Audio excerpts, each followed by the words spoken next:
नमस्कार। स्वामी संजय नारायण योगा ध्यान health tips में मैं आपका स्वागत करता हूं। आज हम क्रोध के ऊपर बात करेंगे। हमें क्रोध क्यों आता है? हमें गुस्सा क्यों आता है?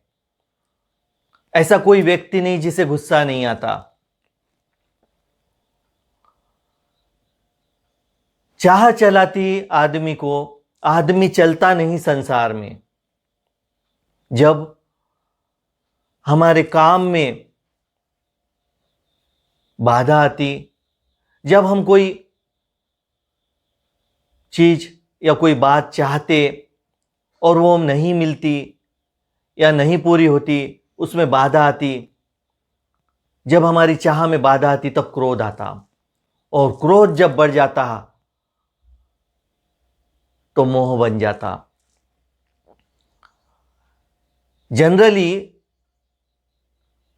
ज्यादातर लोग जब तक ध्यानी नहीं है तब तक मोह को ही प्रेम समझते। संसार में यही परिभाषा है, मोह को प्रेम समझना।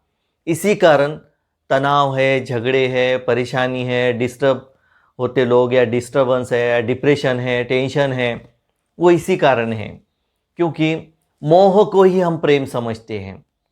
कृष्ण कहते हैं स्थित प्रज्ञ व्यक्ति कामी नहीं होता, क्रोधी नहीं होता, क्योंकि उसके पास काम नहीं, चाह नहीं, तो क्रोध भी नहीं और मोह नहीं। इसीलिए स्थित प्रज्ञ व्यक्ति प्रेम दे सकता, क्योंकि प्रेम देने की बात है। और मोहित व्यक्ति मांगता है, मोह मांगता है, मोह दे नहीं सकता। मोह मांगता है, दे नहीं सकता। इसीलिए बुद्ध, महावीर, कृष्ण, ओशो जैसे बुद्ध पुरुष, कबीर, इन जैसे बुद्ध पुरुष ही प्रेम दे सकते, क्योंकि इनके पास काम नहीं, चाह नहीं। और काम और चाह नहीं तो क्रोध नहीं, क्रोध नहीं तो मोह नहीं, मोह नहीं।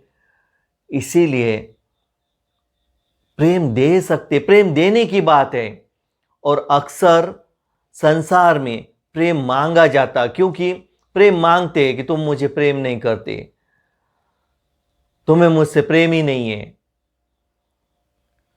पति पत्नी से कहता है कि तुम्हें मुझे प्रेम, तुम मुझसे प्रेम ही नहीं करती। पत्नी कहती है कि तुम मुझे प्रेम ही नहीं करते। हर कोई प्रेम मांग रहा है, क्यों? कि मोह प्रेम मांगता है और हम मोह को ही प्रेम समझते हैं। ठीक इसी तरह से क्रोध जो है, जब हमारी चाह में बाधा आती तब क्रोध आता।